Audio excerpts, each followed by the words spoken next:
बिस्मिल्लाहिर्रहमानिर्रहीम। अस्सलाम वालेकुम नाजरीन, मैं हूं अब्दुल गफ्फार और आप देख रहे हैं हाजिरा टीवी और जेके व्यूज़। नाजरीन, आज एक अफसोसनाक वाक़या पेश आया। गंभीर से हाजिरा आने वाला IS नरी के मुकाम पर एक गहरी खाई में जा गिरा, जिसकी वजह से 4 अफराद लुक़मा अजल बने और कम व बेश 17 अफराद जो है वो ज़ख्मी हुए, जिनमें इतलात के मुताबिक 3 जो है वो शदीद ज़ख्मी हैं। इसी मौजू पर आज हम बात करेंगे।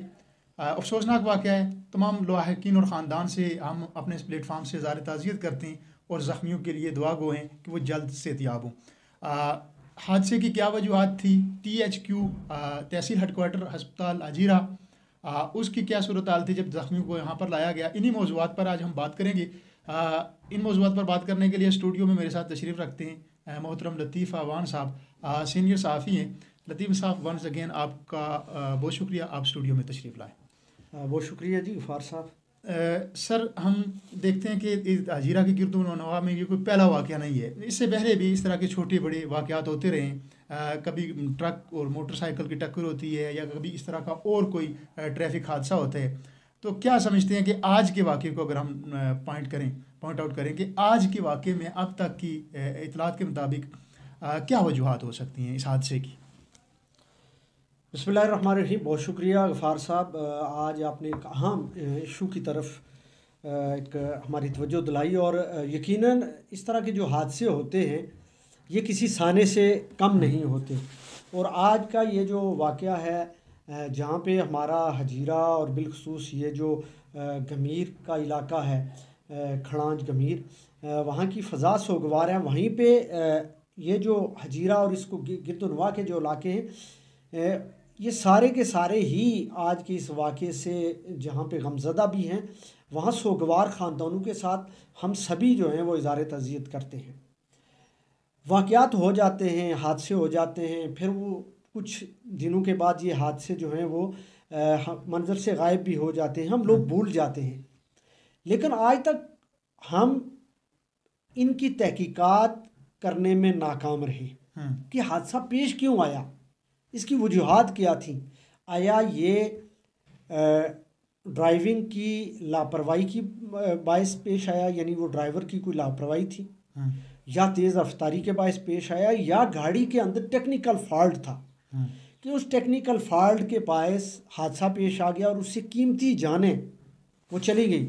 आज जाके पूछें उन ख़ानदानों से, उन गमज़दा ख़ानदानों से कि जिनके प्यारे उनसे बिछड़ गए, वो सुबह किस हाल में घर से निकले होंगे, अपने अहलो अयाल से मुलाकात करके अपने काम काज के लिए हजीरा की तरफ से आ रहे थे, या कोई रावलाकोट जा रहा था, कोई पिंडी जा रहा था, और उन्हें नहीं पता था कि हम हजीरा पहुंचेंगे या नहीं अपनी मंजिल तक, और रास्ते में ही जो है वो हमारी जान चली जाएगी। या वो लोग जो ज़ख्मी आज हॉस्पिटल में पड़े हुए हैं, ये उन्हीं के ख़ानदान को या उनको पता होगा। लेकिन बात असल ये है गफ़ार साहब कि क्या हमें इसकी तहकीकात नहीं करनी चाहिए? हमारे अदारे किधर हैं? और फिर हुकूमत आज़ाद कश्मीर का एक पूरा महकमा है इस पे, जो गाड़ियों की जो फिटनेस है उस फिटनेस को चेक करने के लिए हर साल बजट के अंदर फंड रखा जाता है, पूरा महकमा है। और उस महकमे का काम ही यही है कि रोड पे चलने वाली जो मुसाफिर गाड़ियां हैं उनकी फिटनेस को चेक किया जाए। फिर हमारी जो ट्रैफिक पुलिस है उसकी भी जिम्मेदारी बनती है कि ये हादसे पेश आते हैं, क्यों आते हैं, इनकी तहकीकात होनी चाहिए ताकि आइंदा इन हादसों से बचा जा सके। सही है। लतीफ़ साहब, जिस तरह आपने जिक्र किया टेक्निकल फॉल्ट का, तो टेक्निकल फॉल्ट में जिस तरह आपने साथ जिक्र भी कर दिया कि गवर्नमेंट का अदारा मौजूद है, हर साल फ़ंड का इजरा किया जाता है ताकि गाड़ियों को चेक एंड बैलेंस रखा जाए। उसके साथ साथ ट्रैफिक पुलिस का भी एक किरदार बनता है, उसका भी एक रोल बनता है कि वो हर गुजरने वाली गाड़ी की कंडीशन को चेक करे, और ना सिर्फ कंडीशन को चेक करे, ओवरलोडिंग को भी चेक करे।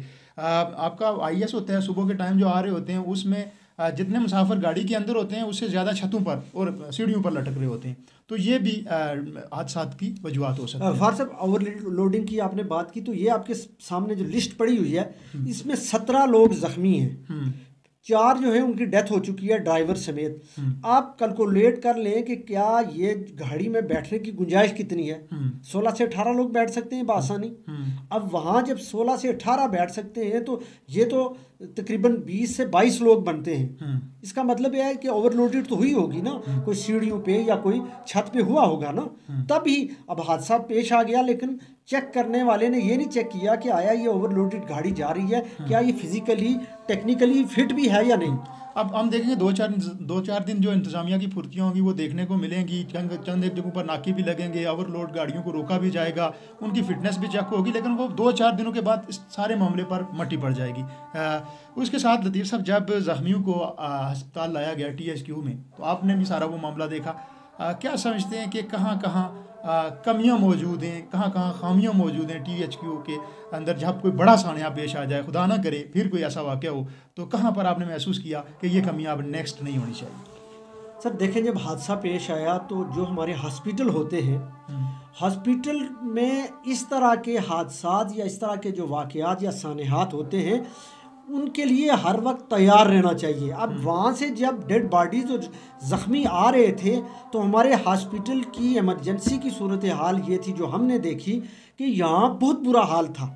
यानी ज़ख्मियों को इब्तदाई तिब्बी इमदाद मिलने में इतनी देर लग रही थी कि हमने खुद देखा, यहाँ हमें बंधु ने बताया, मौजूद लोगों ने, कि ब्लीडिंग इतनी ज़्यादा हो रही थी और उस ब्लीडिंग को रोकने के लिए इनके पास जो सामान होता है, स्टिचिंग, पट्टी, रुई, बहुत सारी चीज़ें जो उस वक्त ज़रूरत होती है इमरजेंसी में, वो मौजूद नहीं थी।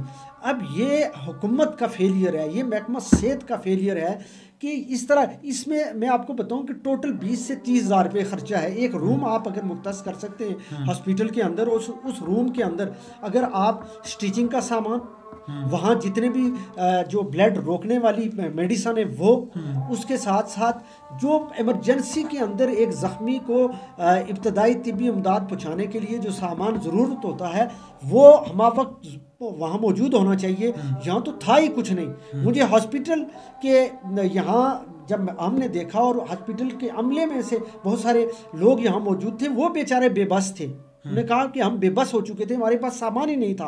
और एक मरतबा हमने ये सोचा कि खुदा के लिए हमने भी खुदा के आगे जवाब देना है कि ये अगर इनकी जगह हम हों तो हमारा हाल क्या होगा। और फिर मजबूरन हम कर तो रहे थे, लेकिन जो हक बनता है एक हॉस्पिटल के अंदर किसी ज़ख्मी को इब्तदाई तिब्बी इमदाद पहुँचाने का, वो हम अदा नहीं कर रहे थे और मजबूरन हम रावला कोट शिफ्ट कर रहे थे मरीज़ों को। तो ये हाल है हमारे हॉस्पिटल का कि ये जो हॉस्पिटल 2012 में जिसका इफ्तिताह हुआ, एशियन बैंक के तावन से इतना अच्छा हॉस्पिटल यहाँ तामीर किया गया, लेकिन सूरत हाल ये है कि जहाँ अगर कोई बड़ा हादसा या सान्या हो जाता है तो इनके पास ना तो डॉक्टर्स मौजूद हैं, ना मेडिसन, और ना ही इमरजेंसी में किसी बड़े हादसे को डील करने के लिए इनके पास कोई चीज़ मौजूद है कि वो फौरी तौर पे करें। और मैं आपको बताऊं गफ़ार साहब, अगर जिस तरह की लापरवाही या जिस तरह की यहाँ सूरत हाल थी, अगर पाकिस्तान का कोई हॉस्पिटल होता तो मैं आपको लिख के देता हूँ कि वहाँ का सारा अमला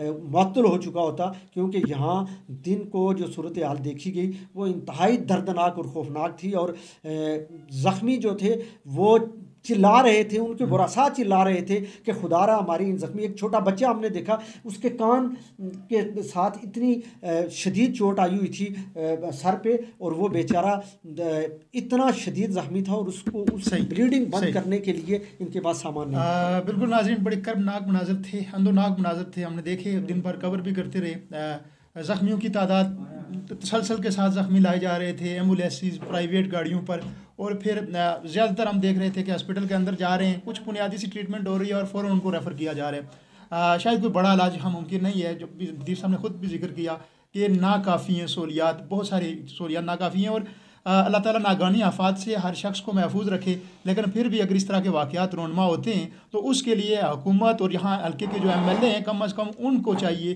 कि यहाँ पर कम अज़ कम ऐसी औजार, ऐसी चीज़ें ज़रूर प्रोवाइड की जाएँ ताकि इब्तदाई जो फ़र्स्ट एड से रिलेटेड हैं कि इनको इस्तेमाल करते हुए जो इब्तदाई तिब्बी इमदाद बहम पहुँचाई जा सके। जितने भी लाहिकीन हैं, एक बार फिर आखिर पे अपने इस प्लेटफार्म से मैं इज़हार ताज़ियत करता हूँ, अल्लाह उनको सब्र जमील अता फरमाए। फ़ार साहब, यहाँ मैं आपकी बात को काट के एक चीज़ मेंशन करना चाहता हूँ कि जहाँ पे इस हॉस्पिटल के अंदर इमरजेंसी में मेडिसन का होना बहुत ज़रूरी है, और बुनियादी जो ज़रूरियात की चीज़ें हैं, एक ज़ख्मी को किस तरह उसकी ट्रीटमेंट करनी है उसका होना बहुत ज़रूरी है, वहीं पे अमले का होना बहुत ज़रूरी है। यहाँ सूरत हाल यह है कि ना तो डॉक्टर्स मौजूद हैं एक्सपीरियंस, और जो अमला यहाँ मौजूद है वो भी इतना तजर्बागार नहीं है। और आज की सबसे ज़्यादा जो हमने कमी देखी या जो सबसे बड़ा मसला देखा वो ये था यहाँ पे डॉक्टर्स का ना होना और मुतलका स्टाफ की कमी। ये हुकूमत की ज़िम्मेदारी है सबसे ज़्यादा, और उसके बाद महकमा सेहत की कि इतना बड़ा हॉस्पिटल LOC पे और इस तरह का हादसा पेश आ जाना और यहाँ से फिर रावलाकोट या कोटली जो है मरीज़ उनको शिफ्ट करना। ये ड्राइवर की डेथ जो है वो खैगाला के मकाम पे हुई। अगर यहाँ बेहतर सहूलियात होती तो शायद इस तरह की डेथ से बचा जा सकता, ज़िंदगी बचाई जा सकती है। लेकिन सूरत हाल ये है कि ना डॉक्टर ना स्टाफ और मेडिसन का तो हाल ही कोई नहीं है। तो ये हम हुकूमत से, आपकी वसातत से, हम मीडिया की वसातत से मुतालबा करते हैं कि हजीरा THQ हॉस्पिटल में जहाँ इस तरह के हादसा से निपटने के लिए दवाइयों मेडिसन की ज़रूरत है, वहीं पे यहाँ पे तजर्बागार स्टाफ का होना भी बहुत ज़रूरी है। बिल्कुल, जिस तरह लतीफ़ साहब ने निशानदेही भी करवाई कि यहाँ पर अमला ही मौजूद नहीं है। जितना अमला दरकार है, जितने अमले की ज़रूरत है, उतना अमला ही मौजूद नहीं है। जब इस तरह का वाक़या रोनमा हो जाता है तो उसके बाद हमें काफ़ी सारी चीज़ें देखने को मिलती हैं। इन तमाम चीज़ों को पहले हुकूमत को पूरा करना चाहिए। और दूसरी जानब हम इब्तदाई से में हमने बात भी की थी कि ट्रैफिक पुलिस का एक रोल है, वो ज़रूर अदा करें। जो ओवरलोडिंग है उसको रोकने की कोशिश करें, ओवर स्पीडिंग जो है उस पर कंट्रोल करें और लाइसेंस ज़रूर चेक करें। बिलखुसूस जो लॉन्ग रूट पर चलने वाली या शॉर्ट रूट पर चलने वाली गाड़ियाँ जो स्कूल के बच्चों को लाती हैं, शिफ्ट वाली गाड़ियाँ हैं, उनके ड्राइवर्स की उम्रें देखें। मैंने ये भी नोट किया है कि बहुत कम उम्र ड्राइवर्स भी मौजूद हैं जो 18 साल से कम हैं या करीब 18 साल के हैं, वो भी गाड़ी को ड्राइव कर रहे हैं, हालांकि उनके पास लाइसेंस नहीं होता। तो फिर वो एक तजर्बा कर रहे होते हैं गाड़ी को चलाकर, और आगे जितने भी पैसेंजर होते हैं उनके लिए ये नुकसान का बायस बनता है। नाज़रीन, उम्मीद है कि आपको आज का ये गुफ्तगू अच्छी लग रही होगी और फीडबैक अपना ज़रूर देते रहा करें। हम कोशिश करते हैं कि रोज़मर्रा के जो अमूर हैं उन पर बात करें, जहाँ कोई मसला है उसकी निशानदेही कर सकें। मुझे अगले प्रोग्राम तक के लिए और मेरे मेहमान लतीफ़ आवान को अगले प्रोग्राम तक के इजाज़त दीजिएगा। अल्लाह आपका हामी नासिर।